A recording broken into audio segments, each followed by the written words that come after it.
Good morning. आज हम बात करना चाह रहे हैं महात्मा गांधी जी के बारे में। महात्मा गांधी जी का जो जन्म है वह 2 अक्टूबर 1869 को गुजरात के पोरबंदर नामक स्थान पर हुआ। 2 अक्टूबर को हम गांधी जयंती के रूप में मनाते हैं, अहिंसा दिवस के रूप में मनाते हैं। जहाँ महात्मा गांधी जी का नाम आता है वहाँ अहिंसा का भी जिक्र होता है। महात्मा गांधी जी अहिंसा के पुजारी रहे हैं। अहिंसा परमो धर्म है, ऐसा महात्मा गांधी जी मानते थे, जिनका जन्म 2 अक्टूबर 1869 को हुआ। अप्रैल 1893 में पोरबंदर के एक व्यापारिक संस्थान में बैरिस्टर के रूप में वे दक्षिण अफ्रीका के लिए रवाना हुए और अगस्त 1894 को उन्होंने रंगभेद के खिलाफ आवाज़ उठाने के उद्देश्य से नेटाल इंडियन कांग्रेस की स्थापना की। नेटाल इंडियन कांग्रेस की स्थापना महात्मा गांधी जी के द्वारा की गई है, जो कि रंगभेद के खिलाफ आवाज़ उठाने के लिए इनकी स्थापना की गई। 1903 में ट्रांसवाल ब्रिटिश इंडिया सोसाइटी की स्थापना भी महात्मा गांधी जी के द्वारा की गई। 1 अक्टूबर 1904 को इंडियन ओपिनियन के प्रबंधन और प्रकाशन का जिम्मा भी महात्मा गांधी जी ने ले लिया था। नवंबर-दिसंबर 1904 में उन्होंने फिनिक्स आश्रम की स्थापना की है। गांधी जी 9 जनवरी 1915 में भारत लौट आए। 25 मई 1915 को अहमदाबाद में साबरमती आश्रम की स्थापना भी महात्मा गांधी जी के द्वारा की गई। सुभाष चंद्र बोस ने महात्मा गांधी जी को राष्ट्रपिता कहा और रविंद्रनाथ टैगोर ने महात्मा की उपाधि भी महात्मा गांधी जी को दी। गांधी जी व्यवहारिक आदर्शवादी कहे जा सकते हैं, प्रैक्टिकल आइडियलिस्ट कहे जा सकते हैं। गांधी जी ने प्रेम को सत्य की प्राप्ति का मार्ग बताया कि हम सत्य को प्रेम के द्वारा ही प्राप्त कर सकते हैं। इसी के साथ साथ प्यारेलाल नैयर गांधी जी के नजीब सचिव थे, जिन्होंने गांधी जी के जीवन पर अनेक रचनाएं लिखी, जिनमें Mahatma Gandhi the last phase discovery of Satyagraha शामिल है। गांधी जी वर्ष 1893 में अफ्रीका गए और वहां उन्होंने फिनिक्स एवं टोल्स्टॉय फर्म की स्थापना की तथा 1914 तक वे अफ्रीका में ही रहे। गांधी जी को प्रभावित करने वाले जो विचार हैं उनमें मुख्य विचार इस प्रकार से हैं।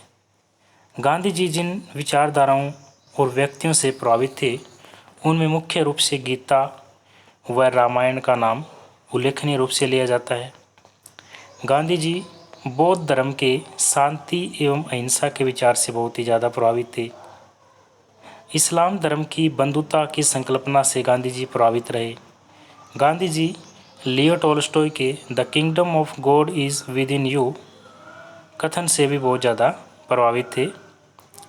गांधी जी के विचारों का जो आध्यात्मिक पक्ष है वो इस प्रकार से है। गांधी जी मूलतः धार्मिक और आध्यात्मिक व्यक्ति थे।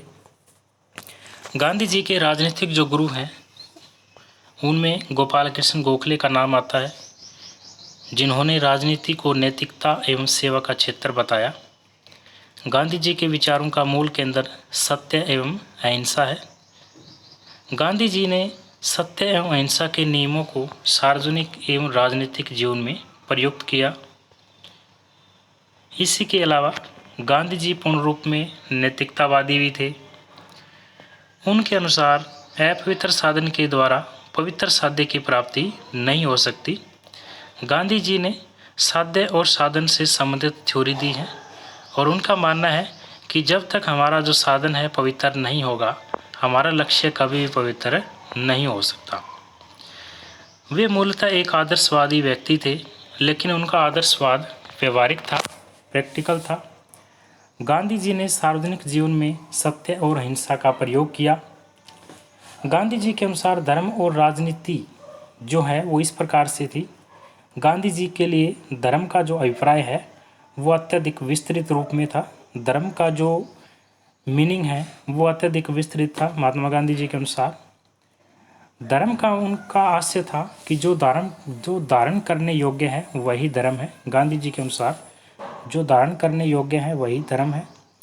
उनके लिए धर्म का अर्थ नैतिक कार्य और मानवता की भलाई के कार्य करना था। धर्म पालन करने का उनका जो आशय है वह सत्य तथा हिंसा के मार्ग पर चलना है। गांधी जी धर्म एवं नैतिकता विहीन राजनीति की कल्पना नहीं करते थे।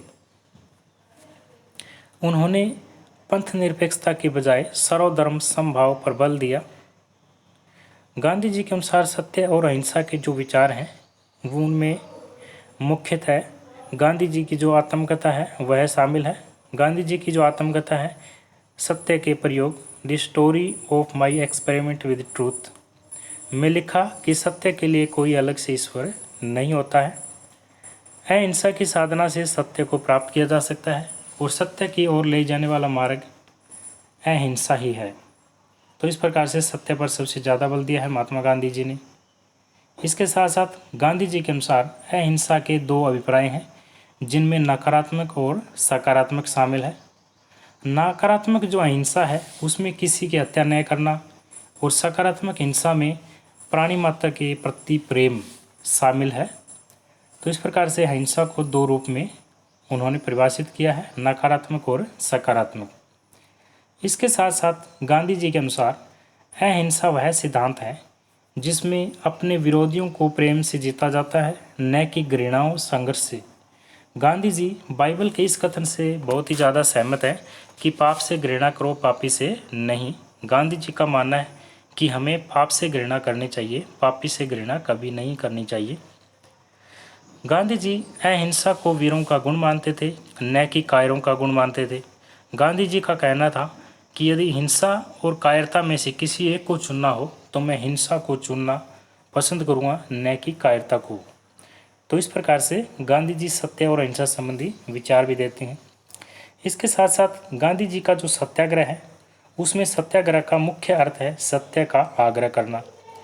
सत्याग्रह जो है वो कमज़ोर नहीं है बल्कि शक्तिशाली व्यक्ति का अस्त्र है, ऐसा भी उनका मानना है।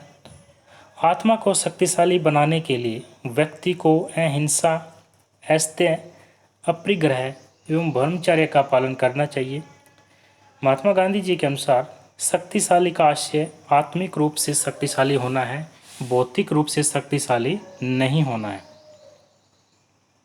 सत्याग्रह में उन्होंने बताया कि निष्क्रिय प्रतिरोध का जो सिद्धांत है वो अरविंद घोष ने दिया था। सत्याग्रह और निष्क्रिय प्रतिरोध में मुख्य अंतर भी है।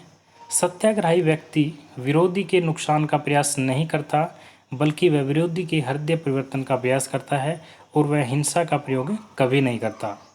निष्क्रिय प्रतिरोध का आशय नकारात्मक रूप में विरोध करना है, अतः अवसर पाने पर हिंसा का प्रयोग किया जाता है। तो इस प्रकार से सत्याग्रह और निष्क्रिय प्रतिरोध में ये मुख्य अंतर है। सत्याग्रह के निम्नलिखित दो प्रकार भी उन्होंने बताए हैं जिसमें असहयोग और सविनय अवज्ञा शामिल है। नकारात्मक रूप में असहयोग का आशय सहयोग न करना है और सकारात्मक रूप में असहयोग का आशय स्वावलंबी बनने के कार्य करना, रचनात्मक कार्यों में सहयोग करना शामिल है। रचनात्मक कार्यों से आशय चरखा चलाना, शोध खातना, राष्ट्रीय शिक्षा पर बल देना, स्वदेशी का समर्थन एवं समाज में समरसता बनाए रखने से है। सविनय अवज्ञा का जो अर्थ है उसमें सविनय अवज्ञा का अर्थ में निम्न वस्तुएं शामिल हैं जिनमें जानबूझकर सार्वजनिक रूप में अन्यायपूर्ण विधि का उल्लंघन करना सविनय अवज्ञा है। विधि का उल्लंघन सामुदायिक हित के लिए किया जाएगा, व्यक्तिगत स्वार्थ के लिए नहीं। और सविनय अवज्ञा का जो प्रयोग है व्यक्तिगत और सामूहिक दोनों रूप में ही हो सकता है। गांधी जी की सविनय अवज्ञा तकनीक से प्रभावित विदेशी व्यक्ति भी हैं जिनमें मार्टिन लूथर किंग जूनियर ने अमेरिका में अश्वेतों के साथ भेदभाव समाप्त करने के लिए सविनय अवज्ञा का प्रयोग किया। बर्ट्रैंड रसेल ने परमाणु हथियारों की समाप्ति के लिए आंदोलन किया। दक्षिण अफ्रीका की स्वतंत्रता के नायक नेल्सन मंडेला ने इस तकनीक का प्रयोग किया। इसके साथ साथ वर्तमान में जो अमेरिकी विचारक नोम चॉम्स्की भी गांधी जी के सविनय अवज्ञा तकनीक से ही प्रभावित हैं। माइकल शूमाकर गांधी जी के पर्यावरण संबंधी मान्यताओं से बहुत ज़्यादा प्रभावित थे। गांधी जी के अनुसार उन्होंने सविनय का जो विचार है वो डेविड थोरो से लिया है। आधुनिक सभ्यता की आलोचना भी महात्मा गांधी जी ने की है। गांधी जी ने हिंद स्वराज में आधुनिक सभ्यता की कड़ी आलोचना की। उन्होंने रेल, वकीलों तथा डॉक्टरों की आलोचना की है। गांधी जी के अनुसार सभ्यता का आशय भौतिकता एवं मशीनों का विकास नहीं है, सभ्यता मानवीय एवं आत्मा का विकास है। राज्य से संबंधित भी विचार गांधी जी ने दिए हैं। गांधी जी गांधीवाद को दार्शनिक अराजकतावादी भी कहा जाता है अथवा उन्हें सात्यवादी अराजकतावादी कहा जाता है, क्योंकि सत्याग्रही और अहिंसात्मक नैतिक व्यक्ति के लिए राज्य की कोई आवश्यकता नहीं होती है। गांधी जी ने राज्य को आत्मा रहित मशीन कहा, जिसके द्वारा हिंसा का संगठित प्रयोग किया जाता है। राज्य के विचार में उन्होंने कहा कि गांधी जी राज्य नामक संस्था का विरोध करते थे, क्योंकि गांधी जी के अनुसार आदर्श व्यवस्था में राज्य की कोई आवश्यकता नहीं है। राज्य की हिंसा व्यक्ति की हिंसा से भयंकर होती है। उन्होंने संसदीय लोकतंत्र, बहुमत के शासन एवं दलीय प्रणाली को पूर्ण रूप में अस्वीकृत कर दिया। गांधी जी ने संसद को बांझ औरत कहा है। राज्य के विचारों में गांधी जी ने यह भी कहा कि समूची पाश्चात्य सभ्यता की आलोचना करते हुए कहा कि वहाँ शक्तियों का केंद्रीकरण पाया जाता है, इसलिए ऐसा समाज अहिंसात्मक नहीं हो सकता, उसमें हिंसा आपको अवश्य मिलेगी। इसलिए गांधी जी विकेंद्रीकृत शासन के समर्थक थे, डिसेंट्रलाइजेशन के पक्ष में थे। गांधी जी के लिए आदर्श राज्य राम राज्य होगा, परंतु व्यवहारिक रूप में उन्होंने पंचायती राज का भी समर्थन किया है। इसके साथ साथ गांधी जी का जो राम राज्य है वो गांव का एक संघ होगा। गांधी जी के अनुसार शहरों में व्यक्ति रहते हैं, लेकिन गांव में देवताओं का निवास होता है, ऐसा गांधी जी का मानना है। उनके अनुसार राजनीति का आशय लोकनीति या लोक कल्याण है, शक्ति के लिए संघर्ष नहीं है। उन्होंने विकेंद्रीकृत शासन का समर्थन करते हुए गांव को मूल इकाई माना है। उनके अनुसार गांव के जो लोग हैं वो जनपद से प्रांत तथा प्रांत के लोग अखिल भारतीय प्रतिनिधियों को निर्वाचित करेंगे। इसके साथ साथ गांधी जी सबसे बड़े लोकतंत्रवादी, समाजवादी तथा व्यक्तिवादी थे, परंतु पाश्चात्य अर्थ में बिल्कुल भी नहीं थे। गांधी जी ने स्वराज स्वतंत्रता संबंधी विचार भी दिए हैं। गांधी जी का मूल उद्देश्य स्वराज की प्राप्ति करना था। स्वराज शब्द मूलतः उपनिषदों से लिया गया है, जिसका आशय है स्वयं प्रशासन या स्वशासन, सेल्फ रूल। स्वराज के नैतिक, आध्यात्मिक एवं राजनीति दोनों ही अर्थ माने जाते हैं। नैतिक एवं आध्यात्मिक रूप में स्वराज का अर्थ स्वशासन या आत्मनियंत्रित होना है, जबकि राजनीतिक रूप में स्वराज का आशय लोगों द्वारा अपना शासन स्वयं करना है। स्वराज शब्द का व्यवस्थित प्रयोग सर्वप्रथम तिलक ने किया। तिलक के अनुसार स्वराज के निम्न अर्थ हैं। तिलक कहते हैं कि स्वराज का आशय एक ही धर्म या प्रजाति के लोगों पर समान धर्म या प्रजाति के लोगों का शासन है। स्वराज का अभिप्राय उत्तरदायी एवं सहमति पर आधारित शासन है। स्वराज का आशय लोगों की राजनीतिक प्रक्रिया में सहभागिता है। गांधी जी ने ट्रस्टीशिप का सिद्धांत भी दिया है, न्यायशीलता का सिद्धांत भी दिया है। ट्रस्टीशिप सिद्धांत के अनुसार संपत्तिशाली व्यक्ति अपनी संपत्ति का मालिक नहीं बल्कि एक ट्रस्टी होगा। इसके साथ साथ गांधी जी का जो ट्रस्टीशिप सिद्धांत है उसमें गांधी जी अरस्तू के इस सिद्धांत का भी समर्थक थे कि संपत्ति व्यक्तिगत होनी चाहिए तथा उसका उपभोग जो है वो सार्वजनिक होना चाहिए। गांधी जी ने भारत में पूंजीपतियों को अपनी संपत्ति को व्यक्तिगत नहीं बल्कि संपूर्ण समाज की दौड़ समझने को कहा। इस हेतु पूंजीपतियों से हृदय परिवर्तन की मांग भी गांधी जी ने की है। इस सिद्धांत के अनुसार ईश्वर संपत्ति का मालिक है और व्यक्ति संपत्ति का ट्रस्टी है। गांधी जी का प्रसिद्ध कथन है कि प्रकृति के द्वारा सभी की आवश्यकताओं के लिए पर्याप्त सामग्री उपलब्ध है, लेकिन किसी भी एक व्यक्ति के लालच के लिए प्रकृति में संपदा का अभाव है। इसलिए गांधीवादी विचारधारा में दान पर अत्यधिक महत्व दिया गया है। दान के कई रूप हैं, जिसमें श्रम दान, संपत्ति दान, भूमि दान और ग्राम दान शामिल है।